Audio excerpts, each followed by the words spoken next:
In 2015, the Johns Hopkins Department of Surgery created a Grand Rounds lectureship to honor Dr. Levi Watkins Jr., a pioneer in both cardiac surgery and civil rights, who implanted the first automatic heart defibrillator in a patient and was instrumental in recruiting minority students to the Johns Hopkins University School of Medicine. The first recipient of this lectureship was Dr. Edward Cornwell III, the surgeon-in-chief at Howard University Hospital. Previously, Dr. Cornwell was a trauma surgeon at the Johns Hopkins Hospital, where he was taken under the wing of Dr. Watkins. After the lectureship, Dr. Cornwell sat down with Dr. Robert Higgins, the new surgeon-in-chief at the Johns Hopkins Hospital, to discuss the legacy of Levi Watkins, as well as the rise of minorities in surgical medicine. I'm sitting with Dr. Eddie Cornwell, chairman of the Department of Surgery at Howard University, and the inaugural speaker on recognizing Levi Watkins. We're really honored to have you here, Eddie, and appreciate you taking time out of your busy schedule. I want to share a couple of reflections with you and get your input as we think about where we're going in the future in African American leadership and surgery.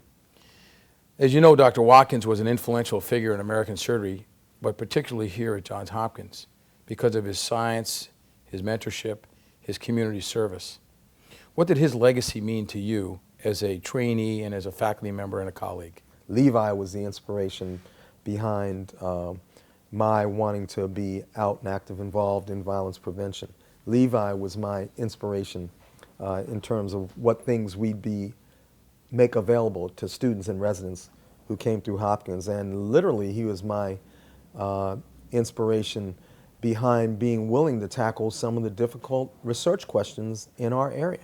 Questions in trauma care that touched on not only outcomes and the scientific analysis of large registries, but touched on things such as insurance status and race and ethnicity. And so Levi was one of the seminally important figures in my career, just as he is to many, many like me that have set foot in this institution.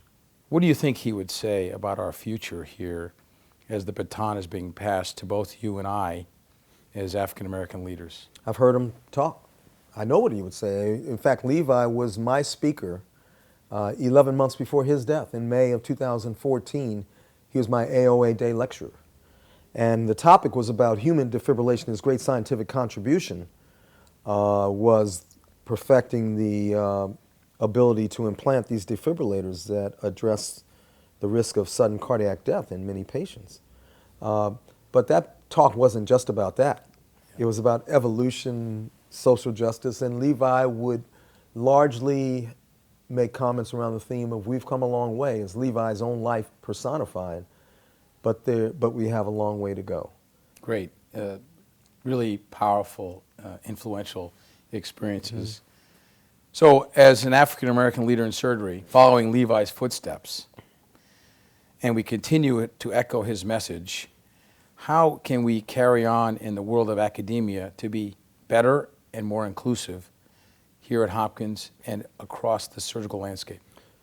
You have to have high standards, you have to have role modeling, and you have to have people that are willing to address the difficult issues in a fair way.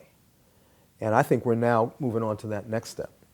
Because, let's face it, with each passing generation, it's less and less about race.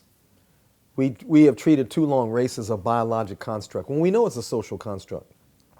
Our next step will be what we are doing so much now, that recognizing it's as much about class as it is about color, and it's as much about diversity of background to strengthen us as it is about what we now call black and white, as though that's some binomial.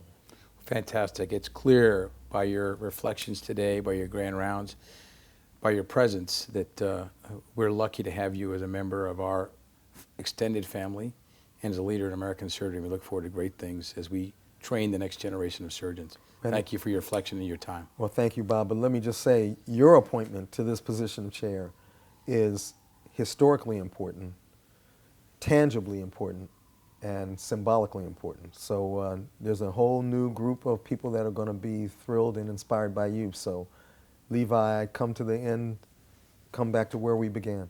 Levi would be smiling. Well, I think the baton's been passed. Yeah. Thank you. All right. Great. Thanks.